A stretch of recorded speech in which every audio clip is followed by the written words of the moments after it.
kale ng'akabuliro ovuddeyo nga wenna otaddeko kaweight olabika bulungi. Ani makeup artist wo ng'akitegeera? Makeup artist wo nze neekozeeko because but then papa neekwata wabiri kyo kitambula ennaku zino? ekitambula kityoba music. Okay, nawo video empya baluyita baluyita ani?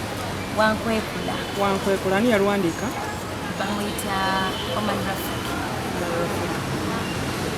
Twawuliddeko mbu ofunye management empya wakkiriziganyiza ne ba Papa Semakula? Kweno kundi eno no stop to record. Tandika wafunye management empya? Safi management empya wabula nafudde mu Golden Band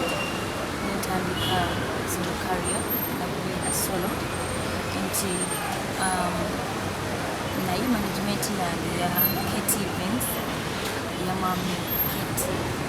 genasigaddemu. Ng'omuwala abadde asigadde mu kibiina omaze kulaba nga kigudde? Nti wamaze kulaba nga ekibiina kigudde gw'omwoyo abadde asigadde wamaze kulaba nga ekibiina kigudde oba nedda? Ekyo mwe mukiraba nti kigudde mwe mukiraba jasi nasanza obusazi nange kalo nengamba njagala kutandika kukola bitulu asiri underground. Kaadi eno ekozesa bubi gyebaleko. Kale naawe gyebaliko. Kale ki ekitambula ennaku zino? Kutambuza muziki nga bulijjo ntambuza kariya yange gyongerayo maaso engeri omwategedde nti sikyali mu bbanga nti kati ndi mu kuyimba nzeka so ndi mukola ekyo kindako bwe mba ndi mulalu nenga beera nga ndi mu nnyumba nga kulabisira kukyali kati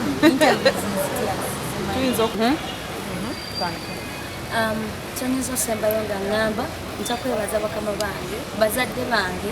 famire yange ey'okubiri eyo nti beebale nnyo nnyo gye banzije gye nali kale omusiiwufu ne kalo kati akuba kasige so mbeebaza nnyo thank you so much for the love webale ngate nja kujja mbasumbu sigenda gamba nti oba navuddeyo saavuddeyo nti mugobi nti bangobye naye ngenda kujja mbasumbu anytime so nja wona wenasobya wenali sikoze bulungi nja basaba musomi we kubanga tewali n'omu ali perfect nembasaba fami bange abanyiigidde nga nvudde mu Golden Band musomi we mukama bw'atyo bwe yagezze n'agamba kalo kati bwetongolo obeere weka so nja beebaza nnyo ate nembasaba okumpadde kale tukole kalo baatugamba nti bwewalaba Rachel Namiro ng'ayimba paati gye wayimba ne Eddie yawe bwewachopinga waya wanyiiga wayomba wafuuka ekirala ng'olwaki Eddie yawe ayita abantu abala okuyimba ng'ate gwe wooli? I remember when ali saga eweeri nakolako interview oba yali emu bbiri saddamu byogerako because mwami Eddie yawe mwanya ekitiibwa ate namwegombanga dda bw'aba yali yasazeewo n'agamba kanyimbeko omukyalo kitegeeza nti amaloboozi ga Carol Nato gavudde mulakuba bakifuna bwe naye omuntu yenna anyiiga kubanga sikaati bwe yagwa abantu tebajja ne bagamba nti bajja ne bagamba Carol Nato bwe yakoze eki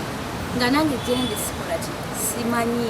so nanyiigamu nate sajja ku TV nengamba abantu bwe babyogeranga nti najja ku TV zo sikiri fine just omuntu anyiigamu nti nanyiribinga omuleseewo ekyenyinza okugamba nti yali disrespect naye munaye bwatyo bweyakyagala ekyo nekyagwawo ate ndi fine kati akuyita ne muyimba paati yo kubanga era ebimu tulaba olumu toziyimba tukigala zolimba nduyimba wonna kuba amaloboozi ga Carol Nato naye mwami yawe bwaba ayagala oyimba n'omuntu kiri fine naye mu rekodi kiraga nti Carol Nato yayimba wampita tukikola bwe twesanga tuyimba naye kusijja kulimba nti okuva bubiri we byagwawo ndudde n'omulaba lwaki oba tomukonako kuba ofuna emikolo kati bwogenda nawe oteekawo Eddie yawe omulala anti bwemukola oluyimba kitegeeza nti omuntu oluwadde onoomulumirira kisinzira nti babwadde sho ne mwesanga mulyoka mubiri so Rachel Namiro tomuyinako obuzibu? asemuyinako obuzibu ye yakitwala bulala naye sibwina abantu obakuwagidde ebbanga ddene ng'okuva ewajoininga golden okuva ku nsika ziizo zonna ozireese abantu basulweka konsati guno omwaka ngenda kukola nnyo okulaba ngaekintu ekyo kubanga buli muyimbi ekyo kirooto kye tewali muyimbi ayimba n'agamba saagala kukola busho nnene so nange ekirooto kyange era kyoba olaba ngenda kukola nnyo okulaba bwe nalaba nga ndi ready mukama wange yenna nini kukola bivulu kitegeeza bwonabanga kalo nantono ndi ready tujja kukola gwe tokooye kuyimba ku byabalala ng'eyiyo teriiyo nze sikyenamu problem but ekirungi bagamba okugumiikiriza si kibi okugumiikiriza gumiikiriza when you're ready you do it tewali akugo because it's a concert tewali angoba bwe nawulira nti ndi ready nganze si bantu be bagamba nti no oli ready kola njagamba nti ojja kungamba ndi ready ngenda nkola ebintu ate kiyiike ate munsekerero kitegeeza so let me prepare myself well nkole show anytime obadde otugamba ku kayimba akapya